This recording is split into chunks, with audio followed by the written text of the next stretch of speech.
Man installing lights in Octagon house finds staggering sight in the wall. Photo by Barney Peterson, San Francisco Chronicle via Getty Images. If you were to take a stroll down San Francisco's unassuming Gulf Street, not a lot would stick out at first. Then you come to the massive 8-sided mansion.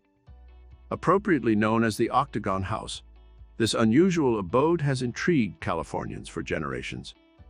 In fact, nobody could remember exactly when or why it was built. However, the truth came bubbling to the surface during some routine maintenance, and soon historians were tearing through the new evidence. Anyone who sees the Octagon House from the outside will agree it sticks out like a sore thumb.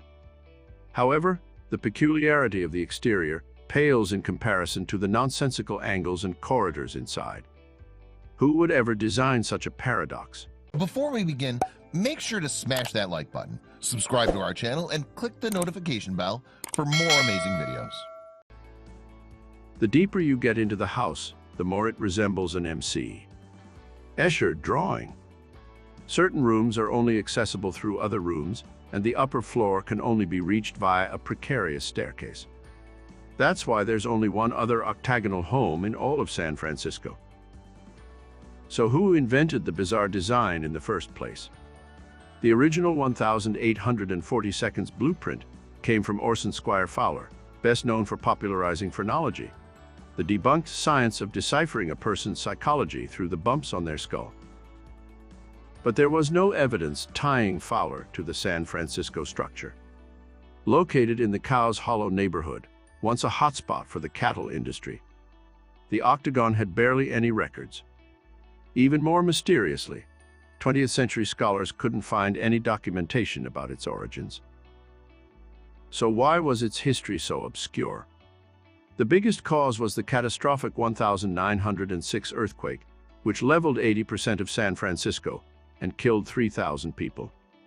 The Octagon was yet another victim of this mass destruction.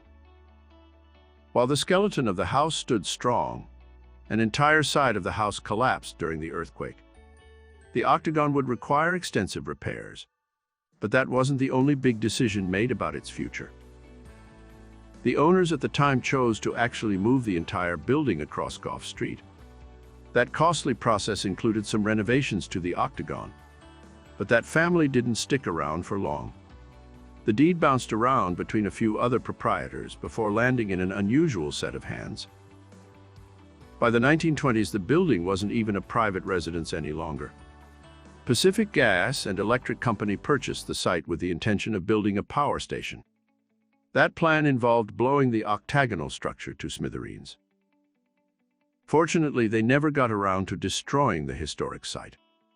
Ironically, the corporation never installed electric lines either.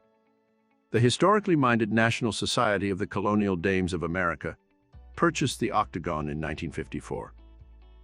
But they only found one unusual hint about the house's past. According to local legend, a ghost could be heard tumbling down the stairs every 24th of November. Visitors reported a number of other seemingly ethereal noises too. Real or not, these phenomena got people wondering about the Octagon's first inhabitants. The colonial dames' biggest concern wasn't the netherworld, of course. Wanting to bring the Octagon into the modern age, they hired an electrician to install power lines. He stopped right in the middle of the job, however, as he found something unusual in the wall. A tin box, smeared with a thick layer of dust, was wedged in between the studs. It looked like it had been sitting there for decades.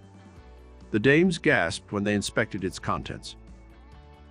Inside was a time capsule, packed full of documents dating back to the 1860s. The family who built and first lived in the Octagon must have left it, though who knows if they'd intended it to go undiscovered for a century. The truth spilled out. William McElroy left the East Coast to strike it rich during the gold rush.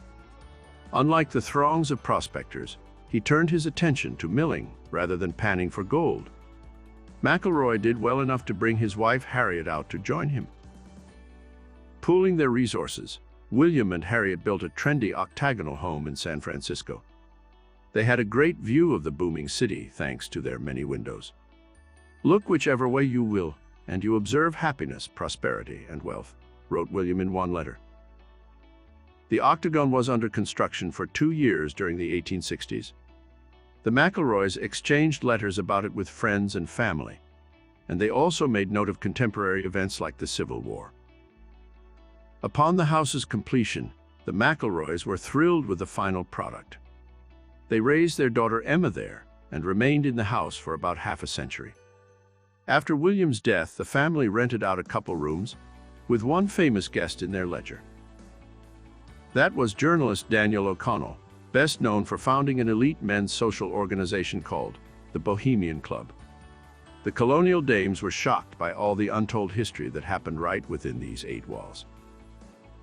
Now open to public tours, the Octagon House regales visitors with this once-lost narrative about the McElroys. The dames have filled every room with historical memorabilia to help connect the building's story with America's rich past. The Octagon has also redesigned the yard to reflect landscaping trends from the 18th century.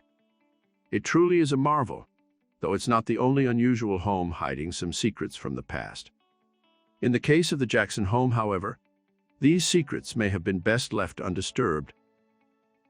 Carey and Bledin Jackson are knocking away at the walls of their centuries-old Welsh property, and as the bricks crumble under the force of their tools, a collection of mysterious objects suddenly catches Bledin's eye.